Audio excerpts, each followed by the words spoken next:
Welcome back. This is the 5th episode of Inside the Herd, where we host on some members of the community. So far, we've had the president of Amherst College, the dean of students, Angie, both great. But this is actually the first student we're going to have.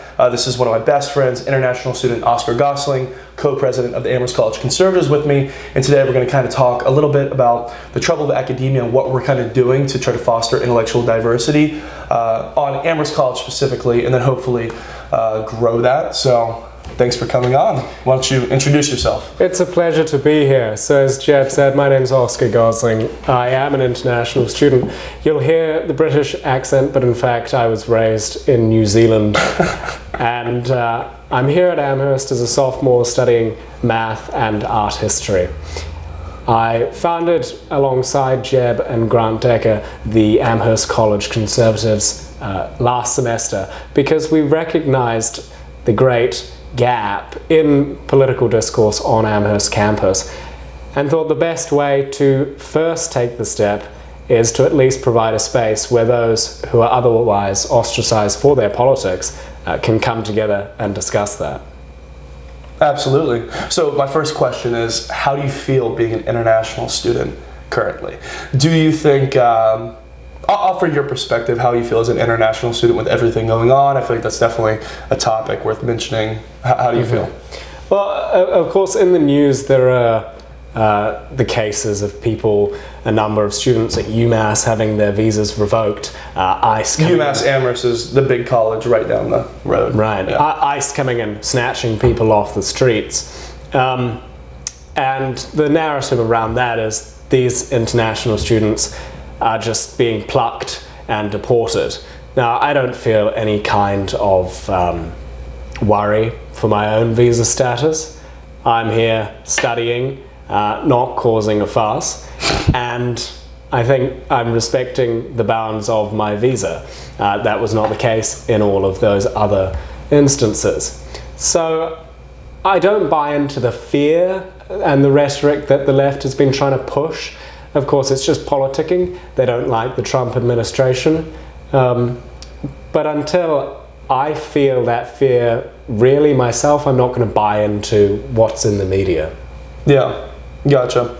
Why don't you talk a little bit about how you kind of got into politics? Because your story is interesting, and you've worked closely with New Zealand politicians. So why don't you talk a little bit about that? Yeah, well, during high school, I became quite interested. My father, he's a farmer, and a local farmer is the husband of a then government minister and member of parliament. So I got introduced through family connections to this minister. She was the Minister of Justice, Communications, Corrections, Social Development, a whole laundry list, the Honourable Amy Adams, who's now retired.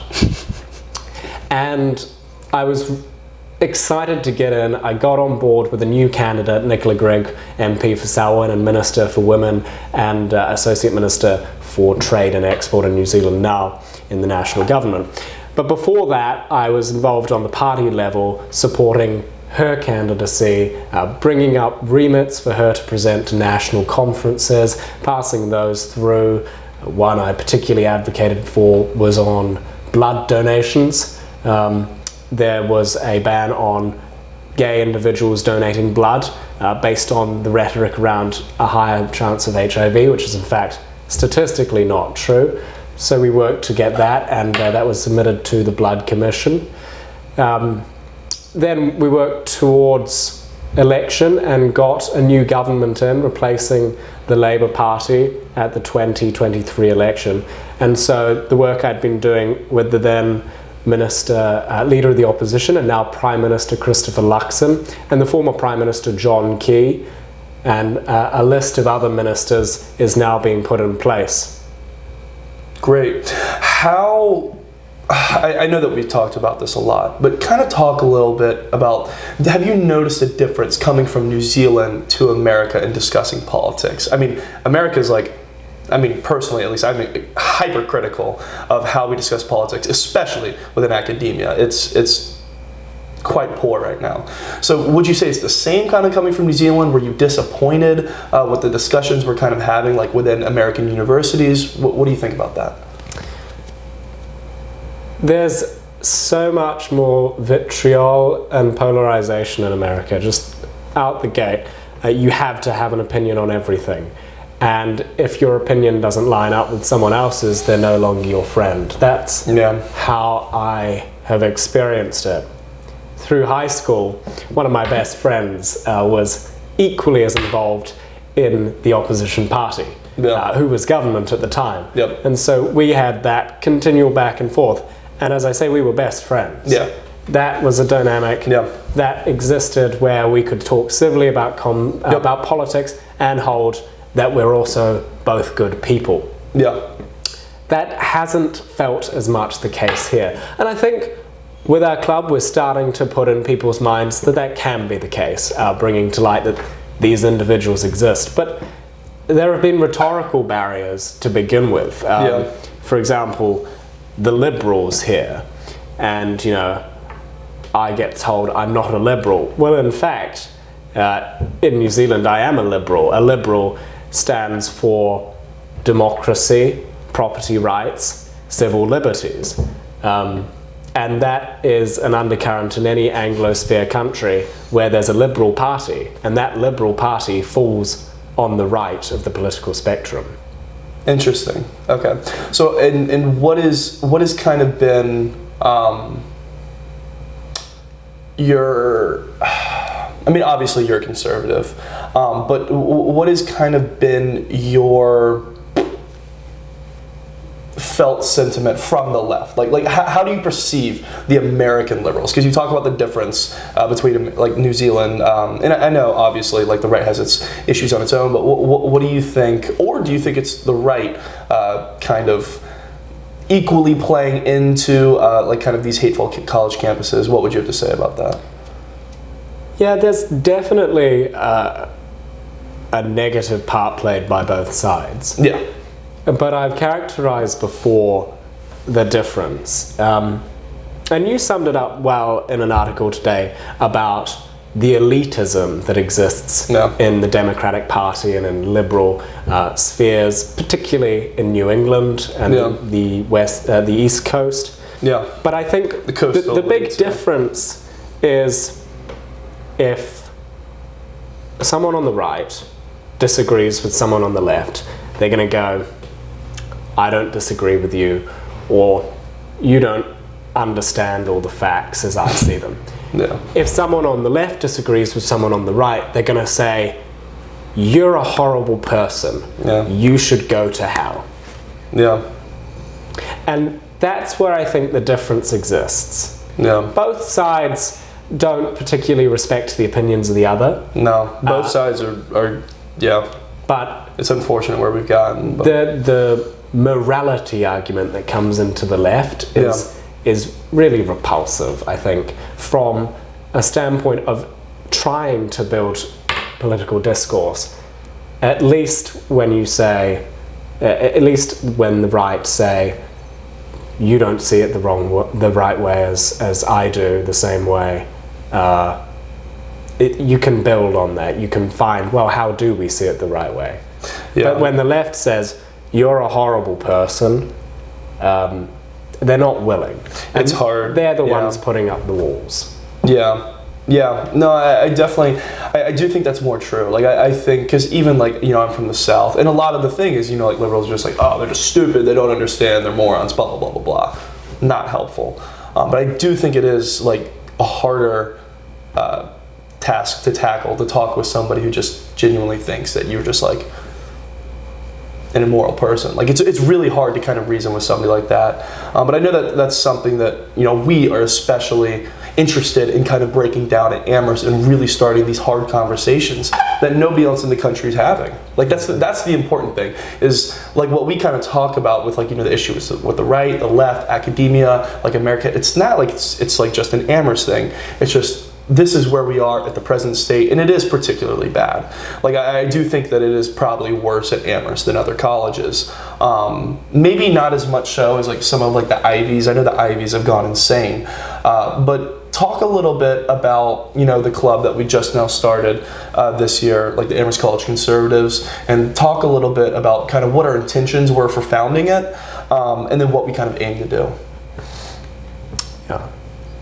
Well, the intention, as I said at the beginning, was really to begin with giving people who are vilified for their beliefs, that space where, in fact, their views are valid. It's just Amherst College that's telling them, and the student body of Amherst College that's telling them that's not the case. And I sensed, and I still continue to sense, perhaps more than you do, that there is quite a majority, a plurality of conservative students on this campus. We gained in one semester 75 members. That's from a student body which told us no one is conservative here. Now, 75%, that represents about 5% of the campus. No.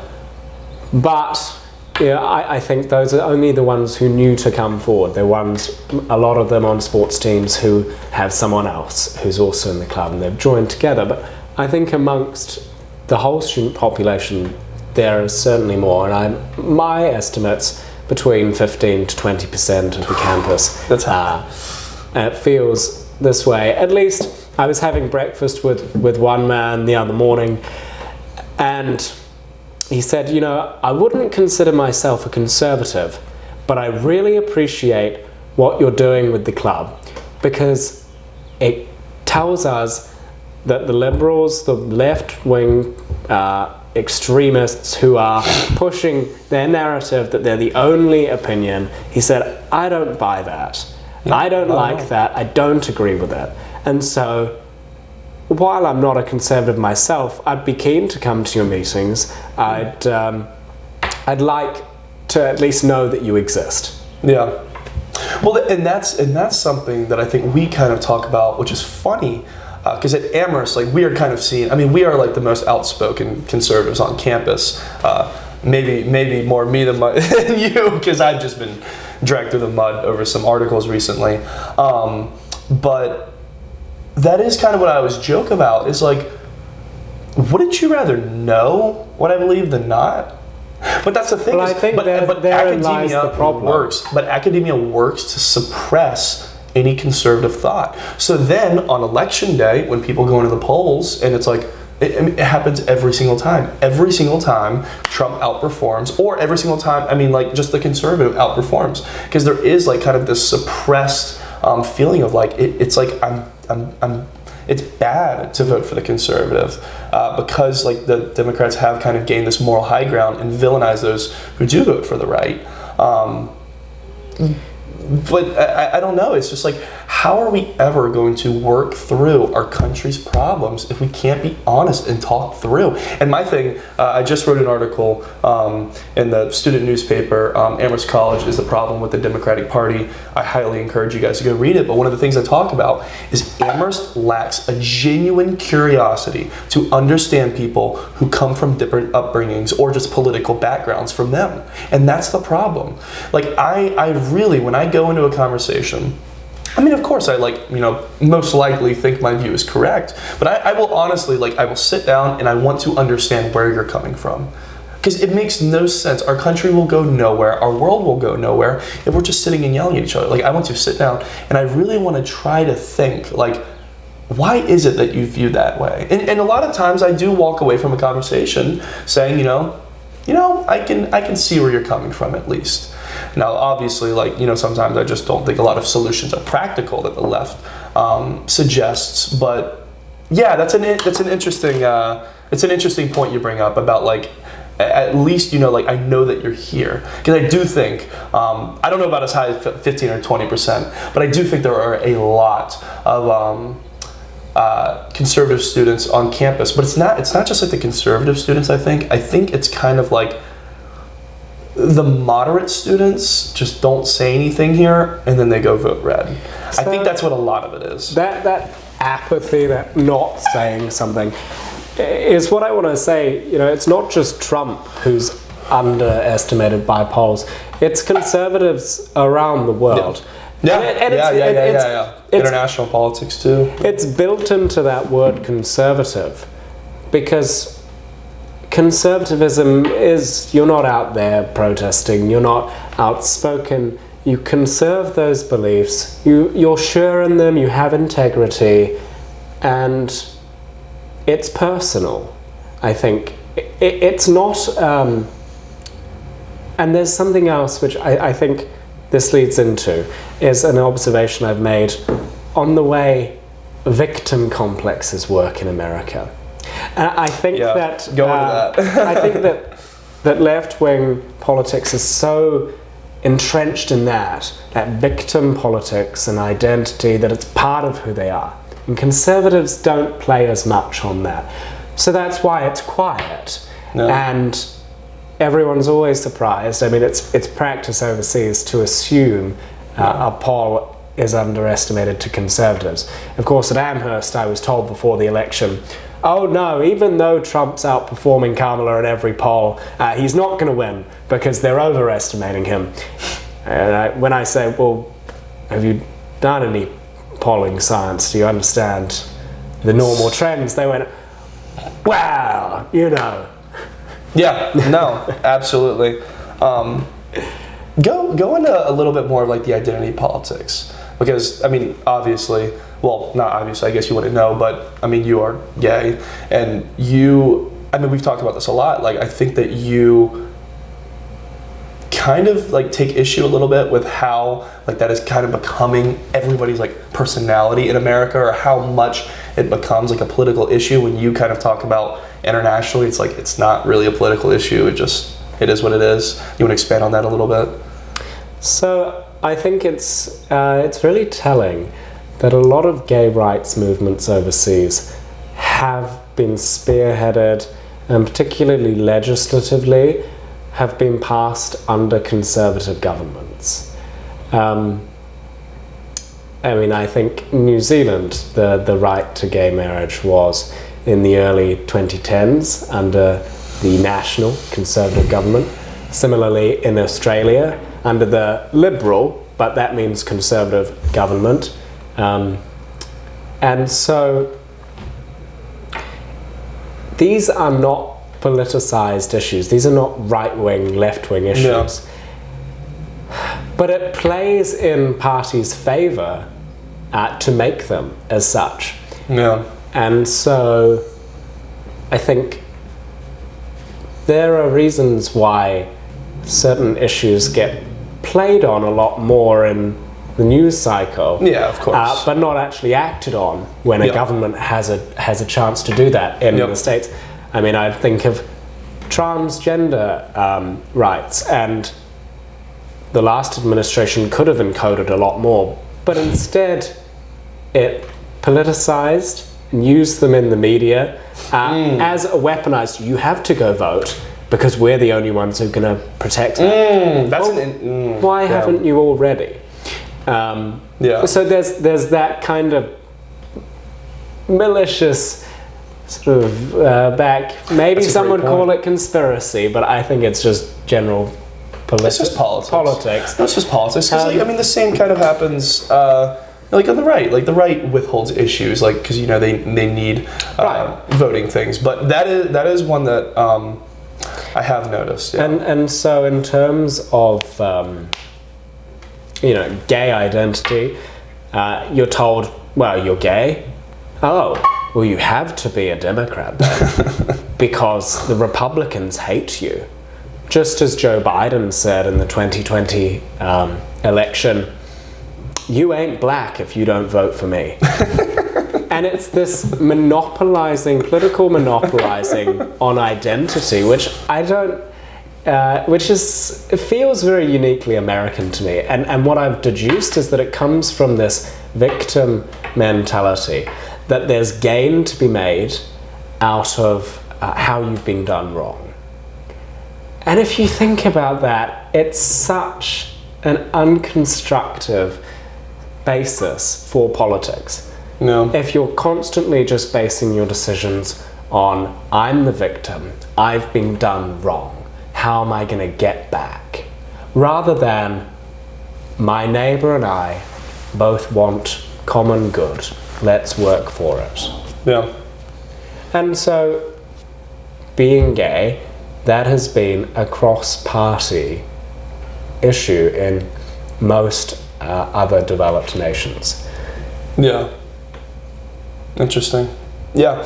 No, I that is kind of one of the things. That's the most noticeable at Amherst is I do think there is like kind of I remember having a conversation with somebody one time where they were talking about pretty much how like a speaker was coming to campus who they didn't like. I think it was maybe Brett Stevens. He's a columnist for the New York Times. He's a conservative. And they were like, well, I just don't want to hear him. And it's like, all right. And they were like, pretty much the whole argument is that Amherst shouldn't be empowering voices like his, and he voted for Kamala. So I was like, you're not even willing to like listen to like an anti-Trumper. But anyways, but they were so upset that like Amherst was like empowering their voice, and they're like, I just don't want to hear him. Like he should not be able to come to campus and say what he's doing. And I'm like, but that's kind of the whole thing. Is like at least I mean. That's kind of like one of my big problems with the Democratic Party is you can't even go past the first two amendments without already kind of getting on shaky ground. Right. But there is the freedom of speech in America, which a lot of countries don't even have. I mean, the UK, like there have been a lot of arrests for saying, anti-immigration sentiment and stuff like that. But there is this freedom of speech in America, and within academia, like we will be. Whether time is the only constant in the world, and whether people like it or not, we are going to have to lead this nation. And all the problems it has, it is on us. So I really get frustrated when academia markets itself as a place where students come, they talk, they learn about themselves, they figure out who they are, but it really markets itself as like a place where people can come and they can share ideas and talk. And I think it's just completely failing to uphold that goal. It's completely failing. It frustrates me so much. But one of the things I think that's really interesting towards that goal is failed by Amherst's biggest selling point. You ask a freshman what they love about Amherst, the first thing out their mouth will be the open curriculum. It's a buzzword. I think it takes very little thought to say that, when your grandmother goes, oh, what's good about school? Well, we have this thing called an open curriculum. And I think there's some good reason behind it. That it was brought in the 70s, and it's, sticky. These things don't change back often. But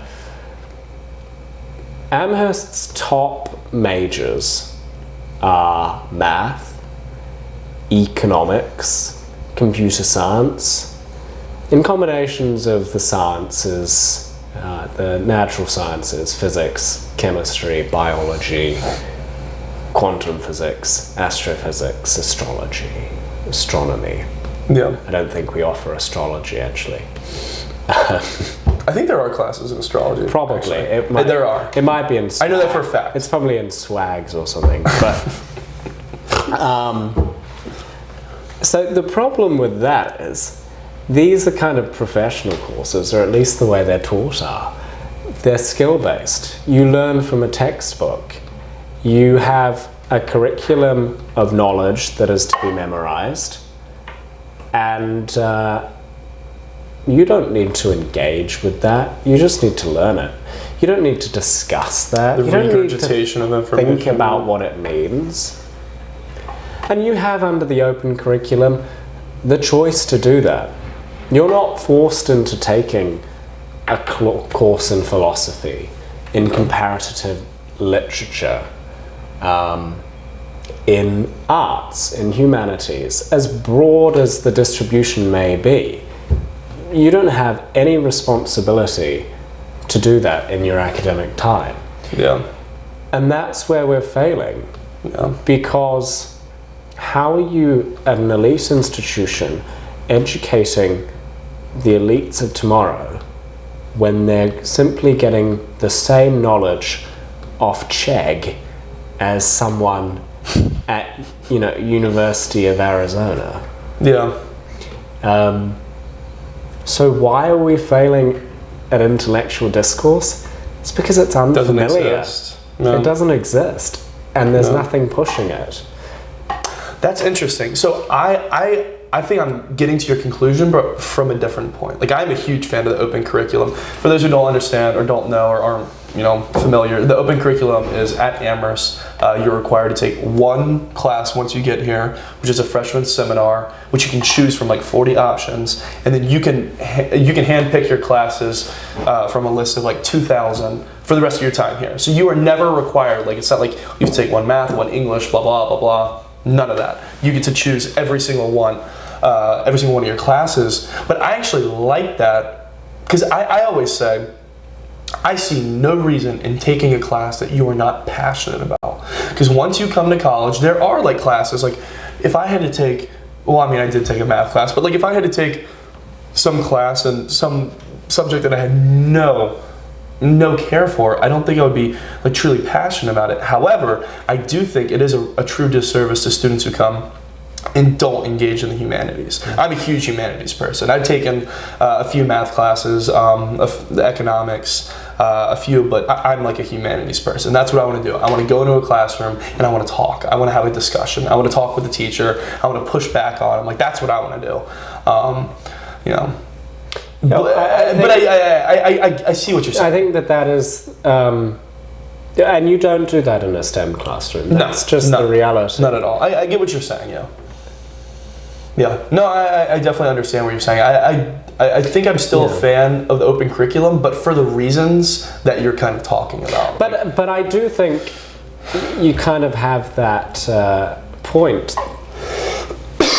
Why should I have to take a class I'm not interested in? Well, is that not analogous to why should I listen to someone I don't agree with?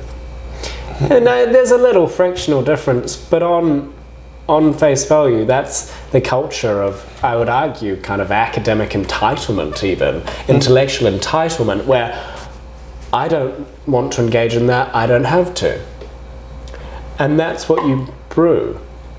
So I'm in favor, actually, of Amherst putting in, I said at the beginning, I'm a math and art history double major. Boy, so I'm guilty of the STEM accusation, even though I have my reasons for why math is actually not part of STEM.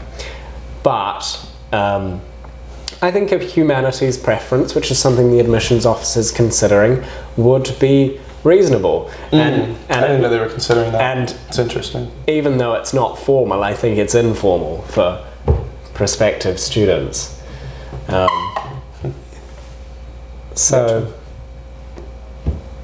Interesting. I want to go back a little bit into what specifically you, I guess kind of we, are doing to push Amherst to become better. So why don't you talk a little bit about like what the Amherst College Conservatives are talking about doing on our own, and then what we're talking about doing potential events with like the AC Democrats and other clubs. You want to talk a little bit about that, like speakers and stuff? Absolutely. So we were privileged to have the first of our speakers last week, and he came from Williams College. His name was Darryl Paul, and he's sort of the self-proclaimed only conservative professor at Williams, and perhaps the only one in the NESCACs. Who knows? He teaches political economy. He's the chair of that kind of sub-department, and he gave a fantastic speech, very well reasoned, on Trump's assault on higher education.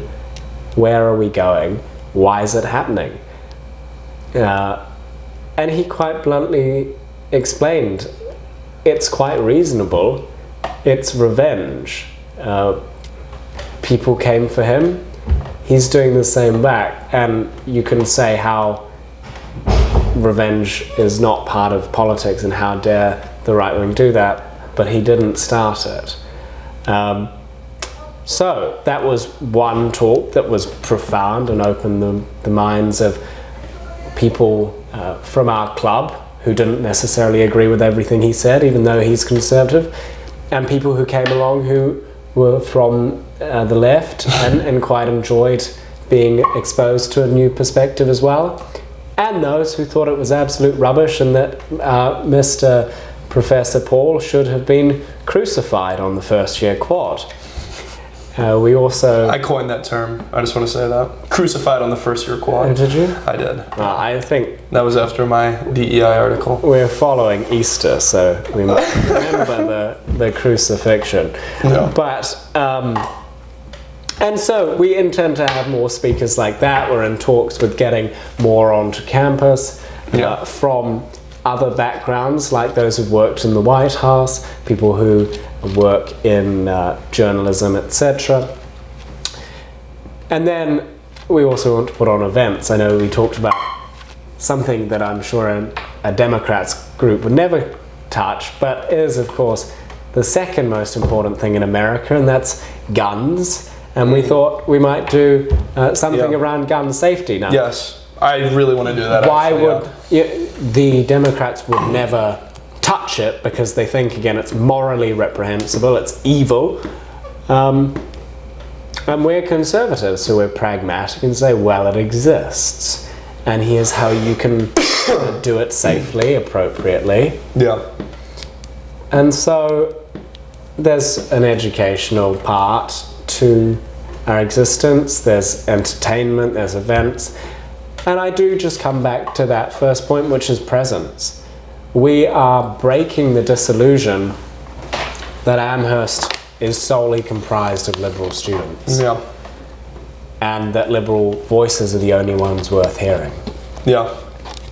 Yeah, no, it's true. And I guess an important thing to talk about that we didn't mention is that the club, there was no any form of conservative representation on Amherst since 2020.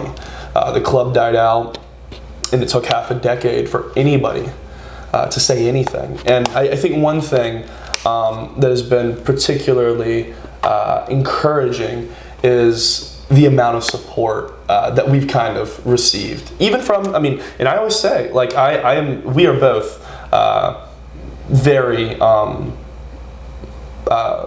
appreciative of the administration. They have been receptive, they have acknowledged. There was some backlash over an article I wrote kind of explaining why I thought DEI was problematic and illogical. The campus's reaction was exactly what I was kind of talking about. Is there's an issue within academia of just like a hyper intolerance, and oh my God, you said something that I don't agree with. You were denying me of my humanity. I now have the right to say you deserve to die, and it's across the whole left. Like, it's not just academia. I think that's kind of the scary thing.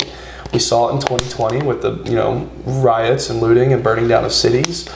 We see it now with Tesla, and they burned down Josh Shapiro's house, who is a liberal, because he wasn't liberal enough in supporting Palestine.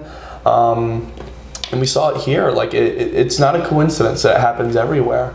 And I think it really does kind of stem from the idea that, well, we have the moral high ground. Like, we are the party of morality. Therefore, anything we do is justified because we are defeating immorality. And that's where I kind of think it stems from. So I'm extremely happy. And we're both sophomores. That's the other thing, is if you're a prospective student, if you're a senior coming in, or if you're a junior coming in, this club, we're not going away anyway. We're not going anywhere anytime soon.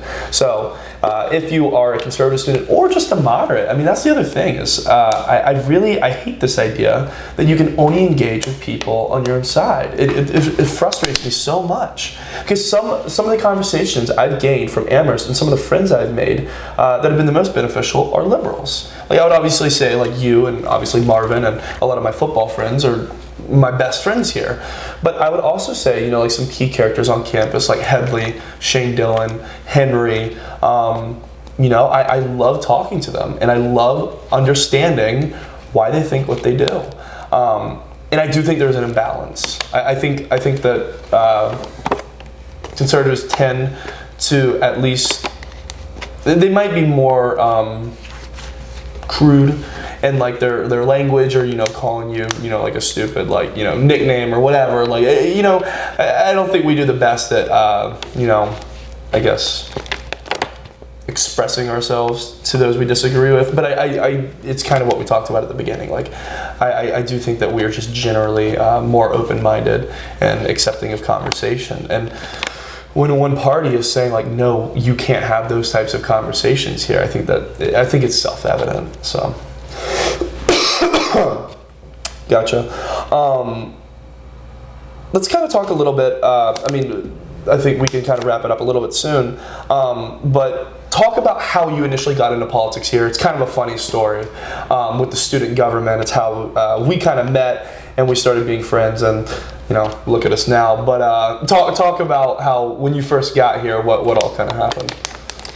Yeah, well, the part I left out about my background is before I came to college, I had a year working in executive management of local government. So I have a very structural basis in governance, and I know how to run these things well and efficiently. So I thought, student government, that sounds fun.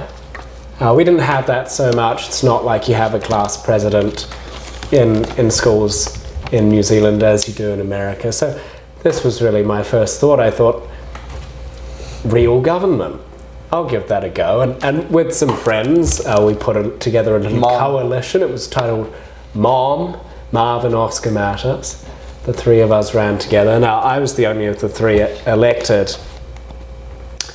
And the day after the election, I received an email telling me that my election couldn't be nullified, but they were bringing charges of election, election fraud or something against me. Sound familiar? Election misconduct. So the alleged misconduct was that an email had been sent out by someone else on behalf of the three candidates, the MOM. Not to my knowledge exactly. And this breached a bylaw that read this specific email list, not emailing generally, just the one email list. So you could have copied and pasted all the emails and used it, but it was highly semantical. So you're starting to get at a gauge of the farce of this.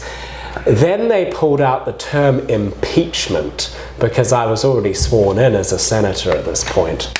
And so they started the impeachment process. They called for discovery. They called for witnesses. And they gave me the chance to make a defense. And I thought, wow, I came in good faith. And you're not treating this as such. So it came to the impeachment trial, and I thought, I'm going to let you have it a little bit. I had the school on my side. I had the administration on my side.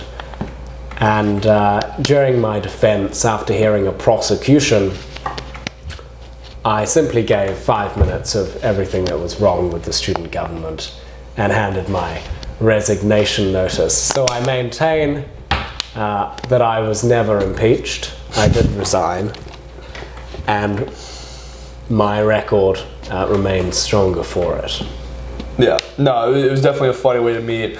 I was also elected to the student government, so I was just observing at the time. It was a humorous event, but kind of broad overview. We kind of jumped around from a bunch of different topics, but for prospective students, this will be kind of targeted towards maybe moderate or politically interested students.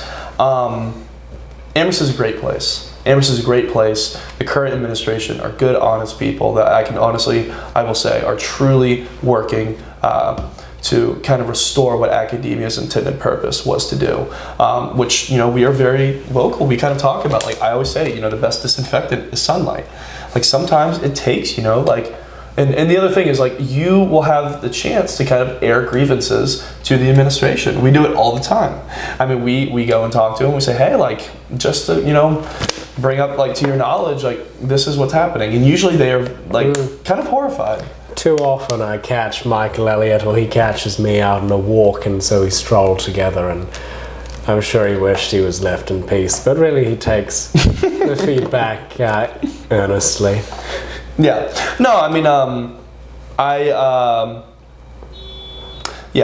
I mean, that's pretty much all I have to say. Is there anything else you want to talk to about prospective students who, are politically interested in Amherst's climate? Yeah, I think if you are a conservative student, you shouldn't be put off by the fact that this place proclaims to be one of the most liberal.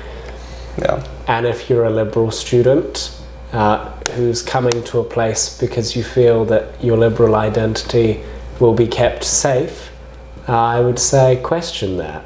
Yeah. Because that's not the reason you should come to a college. Nope. Absolutely right. Yeah, well, it's been a pleasure, Oscar. This was episode 5 of Inside the Herd.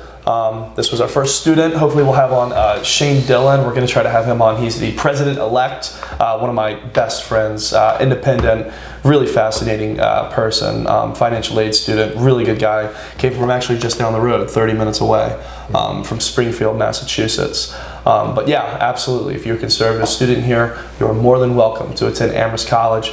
And I can promise you that we will work to restore intellectual diversity here. But at the same time, if you're a moderate or if you are a liberal, come, engage in hard conversations.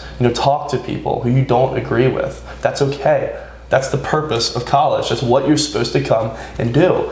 And I can promise you that for the next 2 years, Amherst will certainly be a place where at least we try as hard as we can to achieve that goal. So anyways, have a good day.